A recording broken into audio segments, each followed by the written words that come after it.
The number of concerning cases among the millions who have had the J&J vaccine is tiny. Yeah, but as you can imagine, people still have questions. So KDKA's Dr. Maria Simbra has some answers now.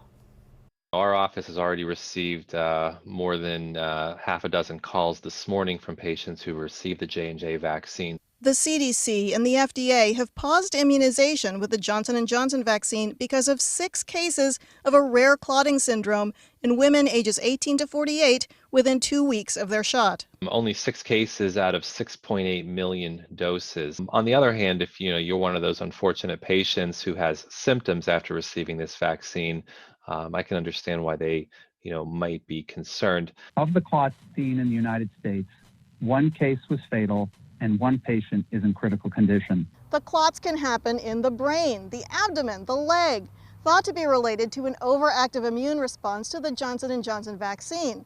The unusual feature here is that levels of certain blood cells called platelets is low. It appears to be occurring primarily in younger women, in which the immune system we know is typically more robust and more aggressive in creating these autoantibodies. For people who got the vaccine more than a month ago, the risk to them is very low at this time. If you got the J&J in the last couple weeks, watch for symptoms.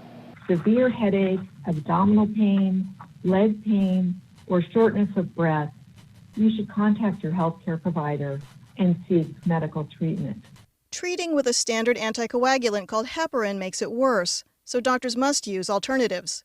Dr. Itzkowitz has been busy reassuring concerned patients. Just because they received the J&J vaccine is not a cause for concern. What we're telling them is to let us know if they're developing any unusual symptoms, especially within 13 days or 14 days of having received the vaccine. As long as we can provide enough supply of the other 2 vaccines, it really makes sense to encourage those vaccines at this time. We have not detected this type of syndrome with the low platelets among the other vaccines.